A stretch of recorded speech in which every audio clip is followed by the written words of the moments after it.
Hai semuanya, ketemu lagi dengan Miss Sigma. Hari ini kita akan belajar tematik kelas 5. Materi yang akan kita pelajari adalah organ yang menyusun sistem gerak pada manusia part 1. Nah, kalian sudah tahu belum bagaimana tubuh dapat melakukan suatu gerakan?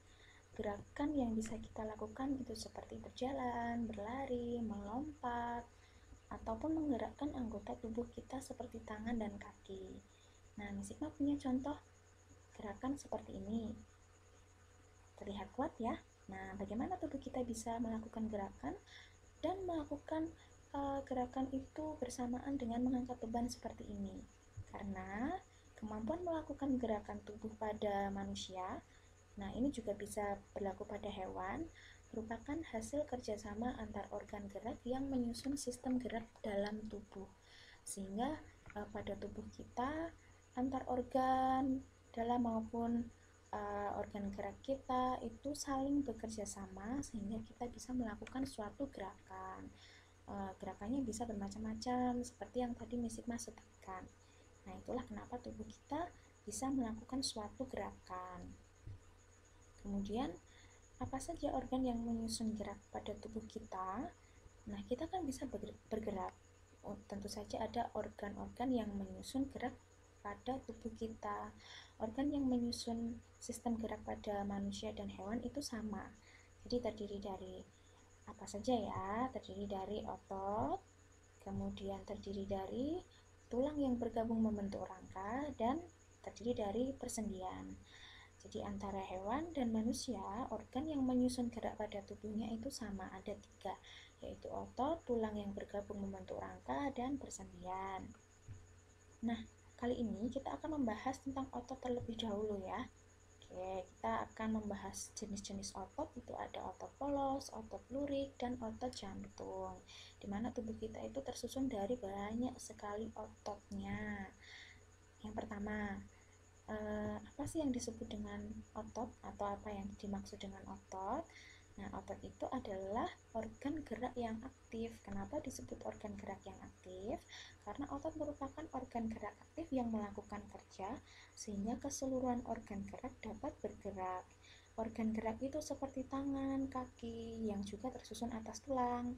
Nah, tulang-tulang ini dibantu oleh otot sehingga seluruh tubuh kita dapat bergerak. Kemudian contohnya seperti ini. Ada contoh orang yang berjalan. Nah, alat gerak manusia itu berupa kaki. Kaki itu tersusun dari otot dan tulang. Agar dapat bergerak, otot kaki kita secara aktif dengan cara mengerut dan atau disebut dengan kontraksi. Itu ya. Jadi otot kita bekerja secara aktif dengan cara mengerut atau kontraksi.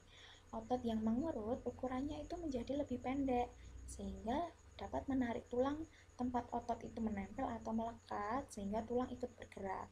Otot itu ada beberapa bagian yang menempel atau melekat pada tulang. Contohnya pada alat gerak kita manusia berupa kaki. Jadi pada kaki itu otot menempel dan melekat pada tulang sehingga pada saat bergerak, contohnya seperti berjalan seperti ini, tulang kita ikut bergerak karena adanya otot yang mengerut atau kontraksi tadi, seperti itu. Nah, dari contoh tadi kita akan mempelajari gerakan yang dilakukan oleh otot. Jadi gerakan yang dilakukan oleh otot ini ada 2 otot yang bekerja secara bergantian tetapi bekerjanya secara berlawanan. Seperti ini, jika otot yang satu mengerut atau kita namakan kontraksi, tadi seperti saat berjalan, maka otot pasangannya akan mengendur atau relaksasi. Ya, jadi bekerjanya secara berlawanan. Apabila yang satu mengerut atau kontraksi, maka pasangannya akan mengendur atau relaksasi. Jadi bekerjanya secara berlawanan. Misalnya punya contoh seperti ini. Saat melakukan gerakan tangan, gambar A itu ada lengan bawah kita angkat ke atas seperti itu. Nah, kemudian otot yang berada di lengan atas itu akan berkontraksi. Nah, pasangannya yang berada di bawah ini akan relaksasi.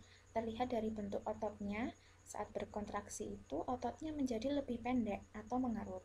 Kemudian pasangannya itu berelaksasi ototnya atau mengendur. Itu pada saat lengan bawah terangkat ke atas. Nah, apabila gerakan ini dilakukan sebaliknya, yaitu lengan bawah kembali diposisikan seperti semula, maka otot yang tadinya berkontraksi ini akan berelaksasi. Jadi bekerjanya secara bergantian. Nah, otot yang ada di lengan atas akan berelaksasi. Kemudian pasangannya yang tadinya berelaksasi ini akan menjadi berkontraksi karena mereka bekerjanya secara bergantian. Bekerja secara bergantian ini dimaksudkan dengan gerakan yang berbeda. Seperti yang gambar A, lengan bawah terangkat ke atas atau ditekuk. Kemudian gerakan yang kedua yaitu lengan bawah dikembalikan ke posisi semula, sehingga otot-otot yang tadinya bekerja secara berkontraksi itu akan bergantian menjadi berelaksasi atau relaksasi. Nah, kemudian tadi otot yang kerjanya relaksasi, nah maka di gerakan berikutnya atau gerakan yang lain itu otot akan berkontraksi sehingga mereka bekerjanya secara bergantian dan berlawanan seperti itu. Nah, berdasarkan fungsinya itu otot dibagi menjadi 3. Jadi kita sudah belajar kontraksi dan relaksasi. Nah, kita akan belajar otot yang berdasarkan fungsinya ini seperti apa. Yang pertama itu ada otot jantung. Oke, ciri-cirinya otot jantung itu berbentuk silinder, bercabang dan membentuk seperti anyaman seperti ini.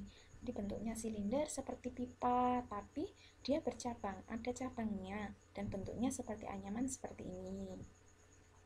Kemudian ciri yang berikutnya yaitu bekerja secara tidak sadar, artinya tanpa ada perintah dari otak, otot yang berada di jantung ini tetap bekerja. Kemudian yang ketiga, cirinya adalah memiliki inti sel yang berada di tengah. Seperti di gambar bisa kalian lihat, itu ada inti sel tapi letaknya di tengah. Kemudian ciri yang selanjutnya yaitu seperti namanya, otot jantung itu hanya berada di jantung saja. Oke, yang kedua ada otot polos. Ciri-cirinya berbentuk gelendong, ujungnya meruncing dan tengahnya menggelembung seperti ini. Jadi ujungnya itu mengecil seperti itu tapi tengahnya menggembung. Contohnya seperti ini, ada otot polos. Nah, ini inti selnya ada di tengah juga. Kemudian ciri yang kedua yaitu bekerja secara tidak sadar sama seperti otot jantung tadi. Ciri yang selanjutnya yaitu lambat merespon rangsang karena bekerjanya secara tidak sadar ya. Dan ciri selanjutnya yaitu memiliki inti sel yang berada di tengah. Seperti yang bisa dilihat di gambar, inti selnya itu berada di tengah ototnya. Kemudian ciri yang selanjutnya itu letaknya di dinding usus, pembuluh darah, dinding rahim, dan ginjal. Nah, yang ketiga yaitu ada otot lurik atau disebut juga dengan otot rangka. Mengapa disebut juga dengan otot rangka? Karena letaknya otot itu menempel pada rangka tubuh dan digunakan sebagai alat pergerakan kita. Bisa juga disebut dengan otot yang menempel pada tulang. Tadi contohnya seperti saat gerakan berjalan itu dibantu dengan otot lurik atau otot rangka. Ciri-cirinya seperti apa? Yang pertama berbentuk silinder dan memanjang. Nah, bentuknya ini hampir sama seperti otot jantung, hanya saja dia tidak bercabang, tapi hanya memanjang seperti ini. Kemudian ini contohnya yang lebih jelas, ada otot lurik atau rangka dan ini adalah inti selnya. Bisa dilihat inti selnya ini letaknya berbeda dengan kedua otot tadi. Oke.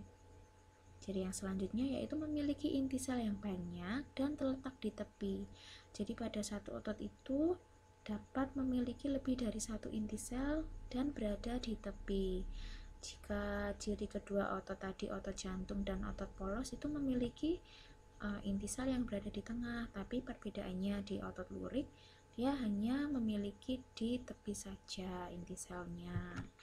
Kemudian yang ketiga, ciri ketiga itu bekerja secara sadar, jadi menerima perintah dari otak, kemudian cepat merespon rangsang karena kita dapat menerima perintah dari otak. Kemudian yang terakhir letaknya melekat di tulang dan terdapat di tangan dan kaki. Nah, itu kenapa tadi disebut otot rangka, karena ini letak ototnya melekat di tulang di anggota gerak kita. Nah, ini adalah salah satu cara menghafal kalian bagaimana letak-letaknya otot itu berada. Jadi kalian bisa menggambar atau menghafalkan peta konsep ini, di mana otot polos itu terletak di alat pencernaan, kemudian otot lurik itu berada di alat gerak dan menempel di tulang, kemudian otot jantung itu hanya berada di jantung, sehingga ini akan memudahkan kalian untuk mengingat-ingat. Oke, friends, materi kita sampai di sini terlebih dahulu. Apabila kalian masih bingung dan kesulitan, kalian bisa langsung menghubungi Miss Sigma. Sampai sini dulu ya, friends. Oke, bye. Thank you.